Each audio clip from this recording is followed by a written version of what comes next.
الحمد لله رب العالمين والعاقبة للمتقين والصلاة والسلام على سيدنا ونبينا محمد وعلى آله وصحبه أجمعين. اللهم أرنا الحق حقا وارزقنا اتباعه وأرنا الباطل باطلا وارزقنا اجتنابه. سبحانك لا علم لنا إلا ما علمتنا إنك أنت العليم الحكيم. اللهم ربنا لك الحمد كما ينبغي لجلال وجهك وعظيم سلطانك. تمام تعریفیں اللہ رب العالمین کے لیے ہیں. اللہ تبارک و تعالیٰ کا ہم جتنا شکر ادا کریں اس کی بے پناہ نعمتوں کا ہم اس کی نعمتوں کا حق ادا نہیں کر سکتے. اللہ رب العالمین نے جو ہمیں نعمتیں دی ہیں، اور سب سے بڑی نعمت ایمان کی اور استقامت کی کہ اللہ تبارک و تعالیٰ نے ہمیں ایمان دیا، نبی کریم صلی اللہ علیہ وسلم کا امتی بنایا،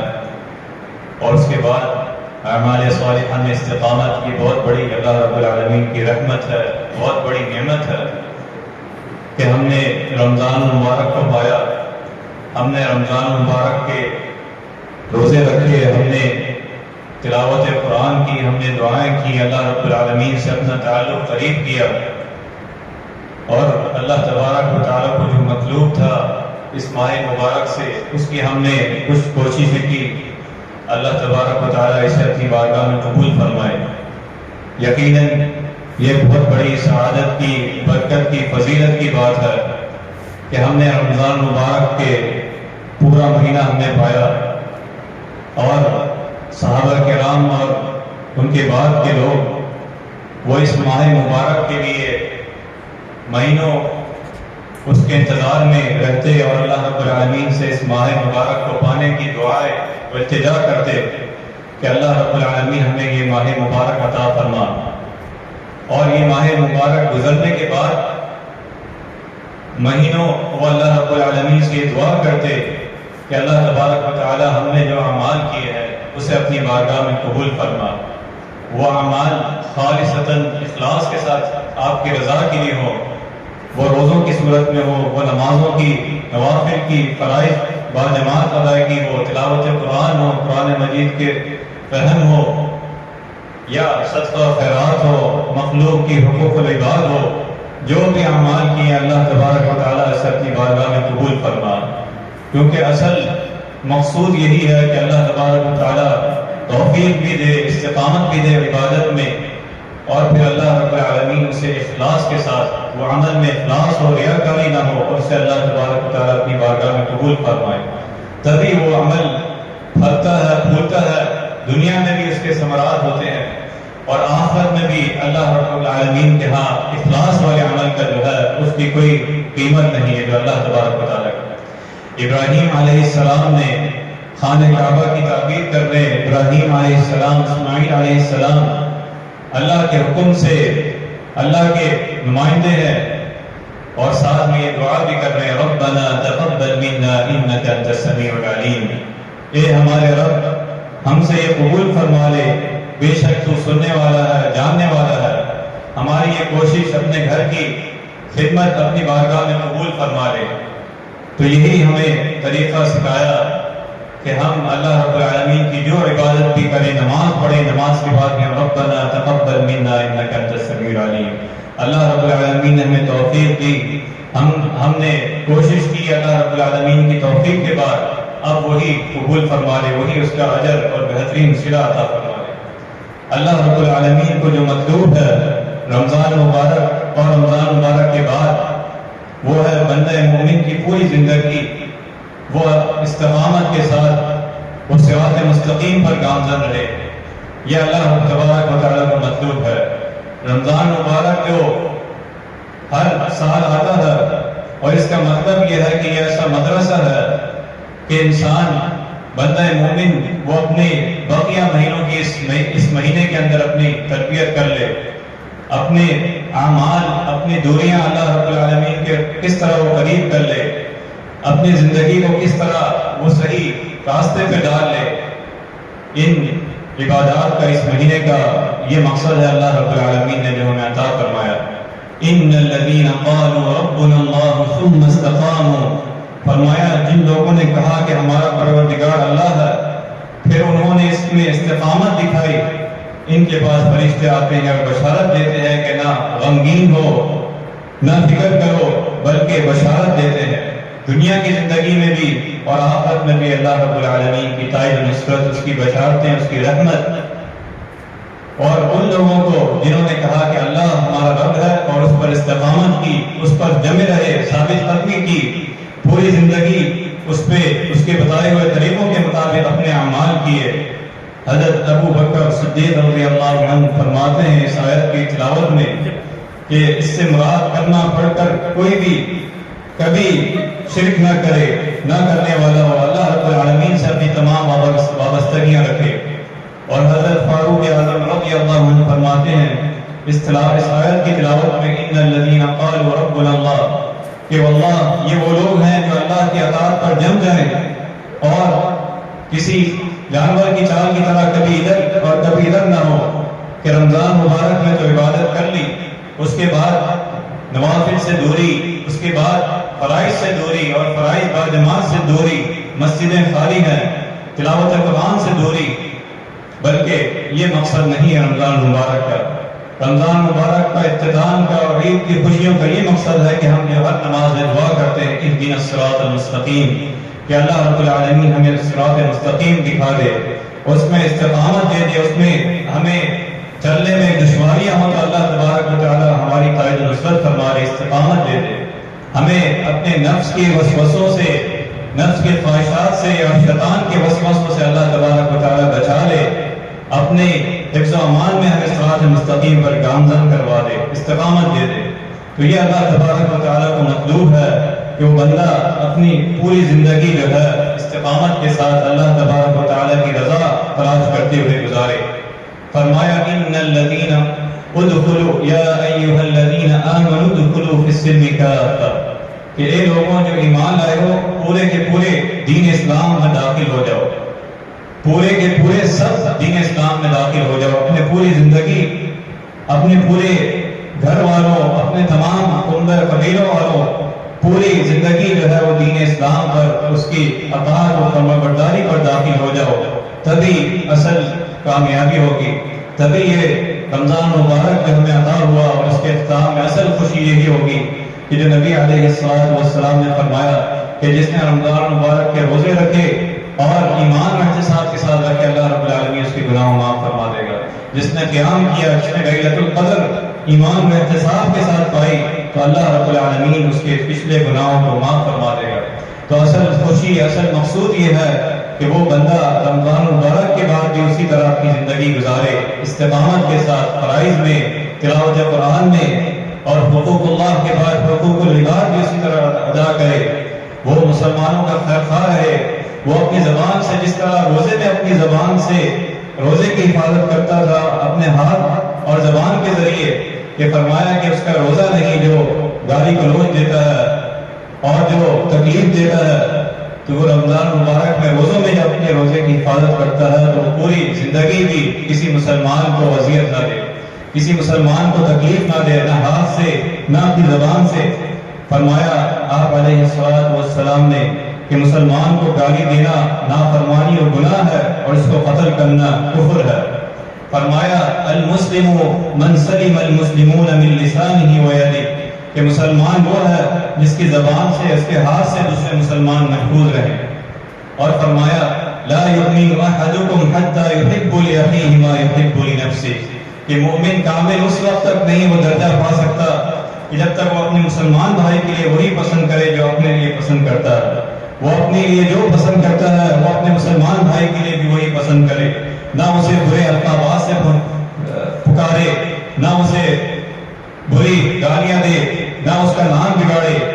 نہ اس کے تجسس کرے۔ یہ ساری برائیاں اللہ رب العالمین نے سورہ حجرات میں ذکر فرمائی۔ تو ہم نے روزے کی صورت میں جب ان برائیوں سے اجتناب کیا اور یہ تربیت دی کہ ہم روزہ بھی رکھیں اور اللہ رب العالمین کی نافرمانی نہ کریں، تو اسی طرح اللہ تبارک و تعالیٰ کو مطلوب ہے کہ پوری زندگی جو ہم استقامت کے ساتھ حقوق اللہ کے ادا کریں اور اللہ رب العالمین کے بندوں کی بھی حقوق ادا کریں۔ نبی علیہ السلام نے حضرت انس رضی اللہ عنہ کو نصیحت کرتے ہوئے فرمایا کہ حضرت انس رضی اللہ عنہ فرماتے ہیں قال لی رسول اللہ صلی اللہ علیہ وسلم یا بنی ان قدرت ان تصبح وتمسی وليس في قلبك غش لأحد فافعل ثم قال يا بني وذلك من سنتي ومن أحب سنتي فقد أحبني كان معي في الجنة أو كما قال عليه الصلاة والسلام. حضرت انس رضی اللہ عنہ کہتے ہیں کہ مجھ سے حضور صلی اللہ علیہ وسلم نے فرمایا اے میرے پیارے بیٹے اگر تو اس طرح زندگی گزارے کہ تیرے دل میں کسی کے لیے کھوٹ بدخواہی نہ ہو تو ایسی زندگی گزارو. اس طرح اپنی زندگی کو بنا لو کہ کسی مسلمان کے لیے کسی اپنے بھائی کے لیے کوئی بدخواہی کوئی کھوٹ نہ ہو, کوئی اسے دھوکہ دینا, کوئی اس کے ساتھ غش کرنا. فرمایا یہی میرا طریقہ ہے اور جس نے میری سنت سے محبت کی, جس نے میرے طریقے پر عمل کیا تو بلا شبہ اس نے مجھ سے محبت کی اور جس نے مجھ سے محبت کی وہ جنت میں میرے ساتھ ہوگا. اللہ رب العالمین ہمیں بھی اس طرح بنا دے جو نبی علیہ السلام نے فرمایا اور ہمیں بھی آپ کا ساتھ عطا فرما دے. تو اللہ تبارک و تعالی نے ہمیں بنایا پیدا کیا اپنی عبادت کے لیے اور عبادت بھی وہ ہو جس میں استقامت ہو, جس میں پوری زندگی استقامت کے ساتھ اللہ رب العالمین کو جو مطلوب ہے اس طرح گزارے. نبی کریم صلی اللہ علیہ وسلم سے آپ صلی اللہ علیہ وسلم نے پوچھا کہ قال اتدرون ما المفلس, کہ آپ صلی اللہ علیہ وسلم نے پوچھا کیا تم جانتے ہو کہ مفلس کون ہے؟ اتدرون ما المفلس قالوا المفلس فينا من لا درهم له ولا متاع, کہ فرمایا جس شخص کے پاس نہ درہم ہو نہ مال و متاع ہو وہ مفلس ہے. نہ درہم ہے نہ مال ہے, وہ کمزور ہے, خستہ حالت ہے, وہ مفلس ہے. تو آپ صلی اللہ علیہ وسلم نے فرمایا فقال ان المفلس من امتی من یأتی یوم القیامت بصلاة وصیام وزکاة, کہ میری امت میں سے مفلس وہ شخص ہے جو روز قیامت نماز, روزے اور زکات لے کر آئے. اور پھر فرمایا وَيَأْتِي قَدْ شَتَمَ هَذَا وَقَذَفَ هَذَا وَأَكَلَ مَالَ هَذَا وَسَفَكَ دَمَ هَذَا وَضَرَبَ هَذَا فَيُعْطِي هَذَا مِنْ حَسَنَاتِي, کہ فرمایا کہ میری امت میں مفلس وہ شخص ہے جو روز قیامت نماز, روزے اور زکات کو لے کر آئے گا اور وہ بھی آ جائے گا جس سے اس نے گالی دی ہوگی, جس کسی پر بہتان لگایا ہوگا, جس کسی کا مال کھایا ہوگا, جس کا خون پیا ہوگا اور جس کسی کو مارا پیٹا ہوگا. اس ظلم کو اس کی نیکیوں میں سے نیکیاں دے دی جائیں گی. وہ روزے لے کر آیا, وہ نمازیں لے کر آیا, لیکن اس نے اپنے مسلمان بھائیوں پر ظلم کیا, اسے گالی گلوچ دی, اسے برا بھلا کہا. فرمایا اس کی نیکیاں اس کو دے دی جائیں گی اس ظلم کی وجہ سے, اور اس کے ذمے حقوق کی ادائیگی سے پہلے اس کی نیکیاں ختم ہو جائیں گی. کہ جن پر اس نے ظلم کیا, برا بھلا کہا, گالیاں دی, مسلمانوں پر تہمت لگائی, بہتان لگایا, تو اس کی نیکیاں جو روزے لے کر آیا, اپنی نمازیں لے کر آیا, دعائیں لے کر آیا, وہ ساری اس کی نیکیاں انہیں دے دی جائیں گی کہ اس نے بہتان لگایا, مسلمانوں کو تکلیف دی, ایذا دیا. اور پھر فرمایا جب اس کی نیکیاں ختم ہو جائیں گی اور ان کے حقوق ان حقداروں کے رہ جائیں گے ابھی, تو ان کے گناہ لے کر اس شخص پہ ڈال دیا جائے گا, کہ وہ ان کے گناہ لے کر اس شخص پہ ڈال دیا جائے گا جو جسے مفلس کہا گیا. صحابہ کرام نے کہا کہ ہمارا مفلس تو یہ ہے جو نمازیں بھی لے کر آیا, جو روزے بھی لے کر آیا. تو آپ صلی اللہ علیہ وسلم نے فرمایا کہ مفلس وہ نہیں ہے جو نمازیں لے کر آیا, روزے لے کر آیا, اور نہ مفلس وہ ہے جو جس کے پاس نہ درہم ہے نہ دینار ہے, وہ مفلس نہیں ہے. بلکہ مفلس یہ ہے کہ جو اپنے سارے اعمال لے کر آیا, نمازیں بھی, روزے بھی, اور روز قیامت جب اس کے اعمال اس کے سامنے آئے تو اس نے کسی مسلمان کو گالی گلوچ دی, اس نے کسی کو برا بھلا کہا, کسی کو مارا, کسی پر ظلم کیا, تو اس دن جب اس کے سارے نیکیاں لے کر انہیں دے دی گئی اور وہ خالی ہو گیا تو وہ مفلس ہو گیا. بلکہ ان کے گناہ بھی اس پر ڈال دیے گئے تو وہ اور زیادہ خالی ہو گیا. تو یہ نبی علیہ السلام نے فرمایا پھر اسے جہنم میں ڈال دیا جائے گا. تو اللہ تبارک و تعالی نے جہاں اپنے حقوق کا ذکر کیا اس کے بعد حقوق العباد کا بھی ذکر فرمایا, اور فرمایا هذا ما توعدون لكل اواب حفیظ, یہ وہ چیز ہے جس کا تم سے وعدہ کیا گیا ہے ہر اس شخص کے لیے جو بہت غور کرنے والا ہے. من خشی الرحمن بالغیب وجاء بقلب منیب, کہ جو اللہ رب العالمین سے بغیر دیکھے ڈرتا ہے, رجوع کرنے والا دل لے کر آیا اور حفاظت کر گیا, اس نے استقامت کی اپنے اعمال پر تو اللہ تبارک و تعالیٰ اس دن اعلان ہوگا ادخلوها بسلام آمنین، اس میں سلامتی کے ساتھ داخل ہو جاؤ، ذالک یوم الخلود، یہی ہمیشہ رہنا، یہی تمہارا اصل ٹھکانہ ہے۔ جس نے استقامت کی اپنے اعمال کی حفاظت کی رمضان مبارک کے بعد بھی، من خشی الرحمن بالغیب وجاء بقلب منیب،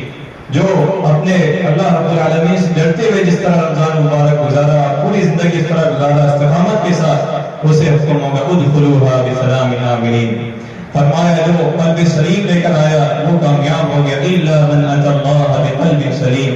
اللہ تبارک و تعالی ہمارے تمام اعمال صالحہ کو قبول فرمائے۔ اسی طرح نبی علیہ الصلوۃ والسلام نے رمضان مبارک کے بعد بھی استقامت اور اس میں دوام کے لیے، اس میں نیکیوں میں اضافے کے لیے آپ علیہ الصلوۃ والسلام نے اس ماہ مبارک میں شوال کے 6 روزوں کے بارے میں فرمایا کہ من صام رمضان ثم اتبعه 6 من شوال كان كصيام الدهر، کہ جو شخص رمضان کے روزے رکھے پھر اس کے بعد شوال کے مہینے کے 6 روزے رکھے تو گویا اس نے ہمیشہ روزے رکھنے والوں کی مانند ہے، پورے سال کے اس نے گویا روزے رکھے، یعنی رمضان مبارک کے روزے رکھے اور اس کے بعد اس مہینے کے اندر چاہے وہ لگاتار روزے رکھے 6 روزے، یا پھر اس مہینے کے اندر جہاں اس کو موقع ملتا ہے پیر کے دن، جمعرات کے دن، جو نبی علیہ الصلوۃ والسلام کی سنت ہے کہ ہر مہینے آپ پیر کو روزہ رکھتے، جمعرات کو رکھتے، یا ہر مہینے کی 3 روزے عربی تاریخ کے حساب سے ایام البید کے 13، 14، 15 کے روزے رکھتے، تو وہ 6 روزے اس مہینے میں جو رکھے نبی علیہ الصلوۃ والسلام کی اسوہ حسنہ، اور فرمایا کہ گویا اس نے پورے سال کے روزے رکھے۔ اللہ تبارک و تعالیٰ نے تلاوت قرآن اور اس کی فضیلت، اس کی عظمت، اور نبی علیہ الصلوۃ والسلام نے اس کے بارے میں جو ہدایت دی کہ وہ نہ صرف رمضان مبارک میں تلاوت کرے بلکہ اس سے نور سے، اس سے ہدایت پورے سال اس سے طلب کرے۔ فرمایا حضرت ابو ذر رضی اللہ عنہ کہتے ہیں کہ میں رسول اللہ صلی اللہ علیہ وسلم کی خدمت میں حاضر ہوا اور عرض کیا کہ آپ کچھ وصیت فرما لیں، کچھ نصیحت فرما لیں، تو آپ صلی اللہ علیہ وسلم نے فرمایا کہ اللہ تبارک و تعالیٰ کا تقوی اختیار کرو اور یہ چیز تمہارے پورے دین، تمام معاملات کو ٹھیک کر دے گی۔ فرمایا کچھ اور آپ فرما دیں، نصیحت فرما دیں، تو آپ صلی اللہ علیہ وسلم نے فرمایا کہ قرآن مجید کی تلاوت اور ذکر کا پابند بنا لو اپنے آپ کو، اللہ رب العالمین آسمان پر یاد کرے گا اور زندگی کی تاریکیوں میں یہ دونوں چیزیں تمہارے لیے روشنی ہوگی، تمہیں نور دیں گی، تمہیں اس میں سکینت دیں گی، راحت دیں گی، اطمینان دیں گی، اور اسی سے تمہاری زندگی میں استقامت آئے گی، اسی سے اللہ رب العالمین کی محبت و اطاعت آئے گی۔ تلاوت قرآن اللہ رب العالمین کا محبوب کلام، تو یہ جس طرح ہم نے رمضان مبارک میں اس کی استقامت کی، اس کی کوشش کی، اسی طرح باقی دنوں میں بھی نماز میں، فرائض میں اور فرائض با جماعت میں اور تلاوت قرآن میں، ذکر و اذکار میں، اور اسی طرح روزوں میں بھی اس مہینے میں 6 روزے جس کی فضیلت آئی، اس میں استقامت کے ساتھ اور اللہ رب العالمین کی خوف اور امید کے ساتھ، اس کے دعا کے ساتھ کہ اللہ رب العالمین ہمارے تمام اعمال صالحہ کو قبول فرما لے۔ اللہ تبارک و تعالی ہمیں دین اسلام پر استقامت عطا فرما دے، ہماری غلطیوں اور کوتاہیوں سے درگزر فرما لے، اور ہماری زندگیوں کو اسی طرح رمضان مبارک کی طرح بنا دے پوری زندگی کو، اور یہاں تک کہ وَاعْبُدْ رَبَّكَ حَتَّى يَأْتِيَكَ الْيَقِينُ، کہ اللہ رب العالمین کے پاس جائے، اطاعت اور فرمانبرداری اور استقامت کے ساتھ اللہ رب العالمین کے پاس جائے۔ اللہ تبارک و تعالی سے دعا ہے کہ جو کچھ سنا ہے اس پر عمل کرنے کی توفیق عطا فرمائے۔ وآخر دعوانا الحمد للہ رب العالمین۔